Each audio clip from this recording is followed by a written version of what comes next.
one of my favorite people, Kevin. Kevin, welcome. All right, so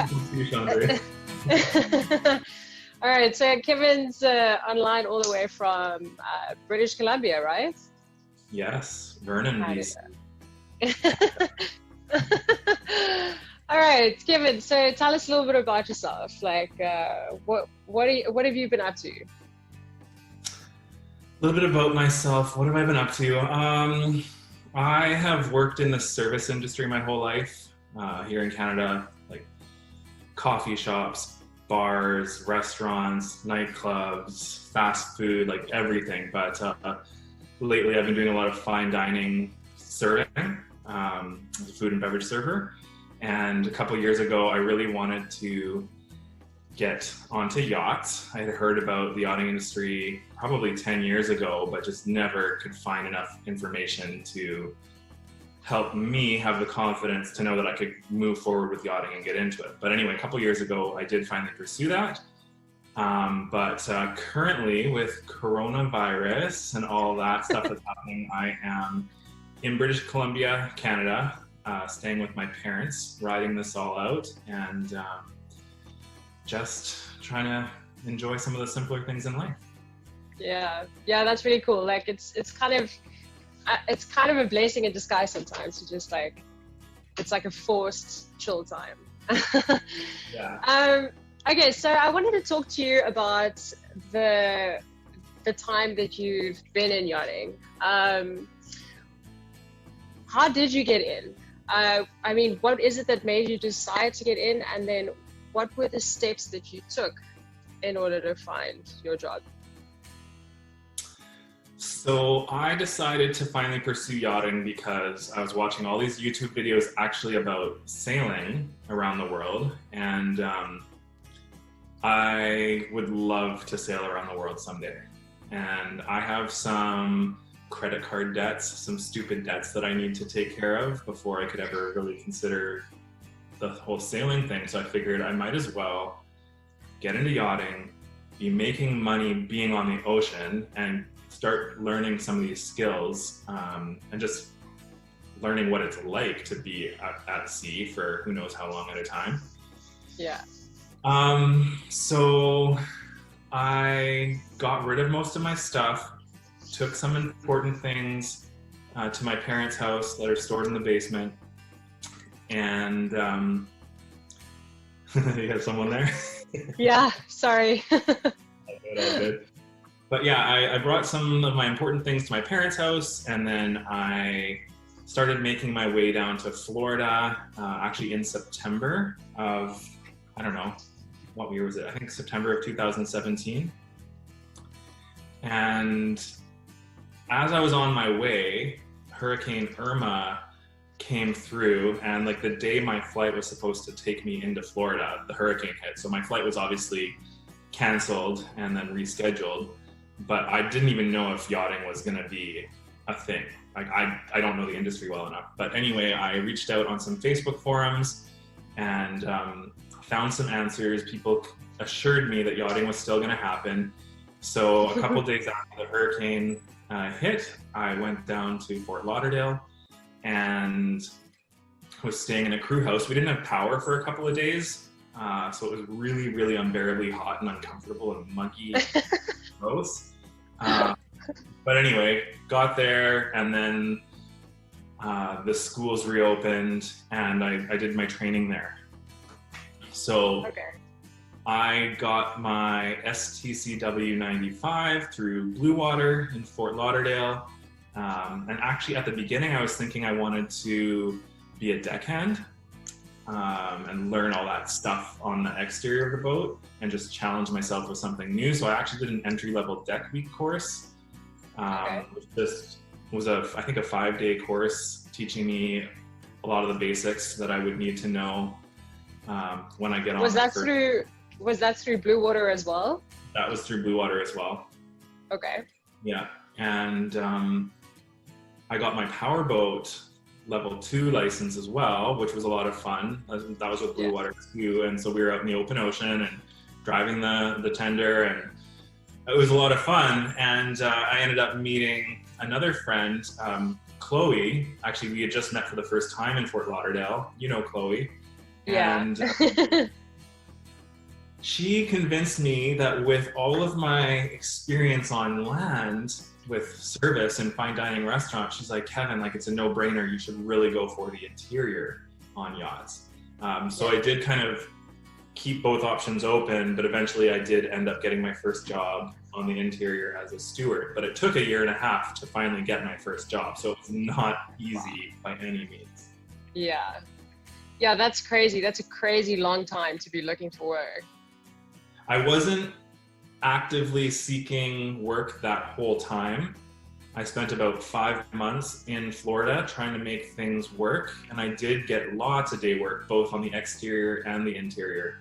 And I met a lot of really great people, and every boat that I worked with really enjoyed having me on board. It's just there was never the position for me.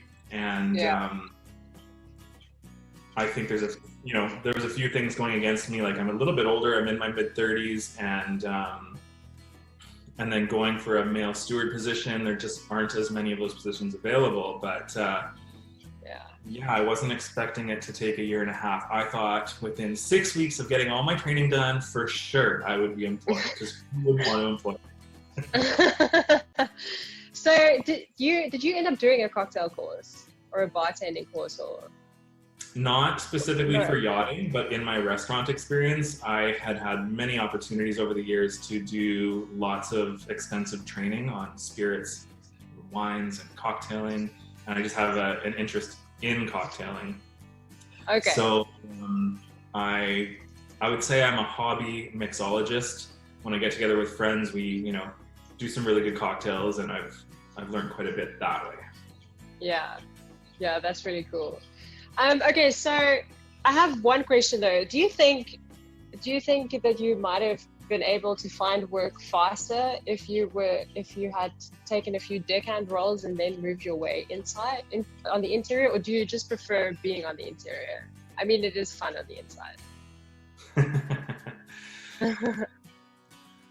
I really don't know. Like, I feel like what was challenging for me getting that first job was that I was open to both, like deckhand or steward.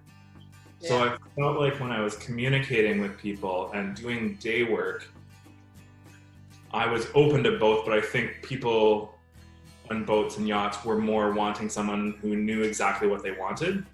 Yeah, so you came across being indecisive. Yeah, I was just putting feelers out like, hey, I could do this or that. Yeah. And I think that made people have less confidence in me that I knew what I was doing or knew what I wanted. Yeah. So I think, if I had just picked one from the get-go to go for, like if I had picked to be a deckhand right off the bat and focused all my energy on that, maybe I would have gotten in a bit sooner. And then maybe I would have absolutely loved being a deckhand, but maybe that could have led to me getting my foot in the door and then eventually getting on the interior once the boat that I'm on sees that I'm really good with service and working with people, and I've just done it my whole life, so who knows? Who knows? Okay, cool. So I have one last question. What bit of advice I'm going to structure it this way. What is one thing you knew back then when you were first starting out that you know now? Like if there's anything that you would have done differently or... Okay, knowing what I know now, what would I have done differently?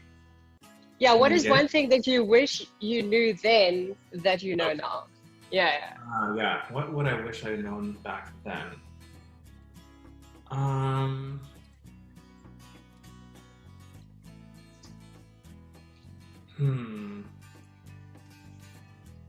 I wish I had known how important networking really is and how absolutely vital it is to just make friends with people and just get out there and get to know people that are in the industry, because especially at the beginning, the agents are 95% of the time probably not going to be able to help you.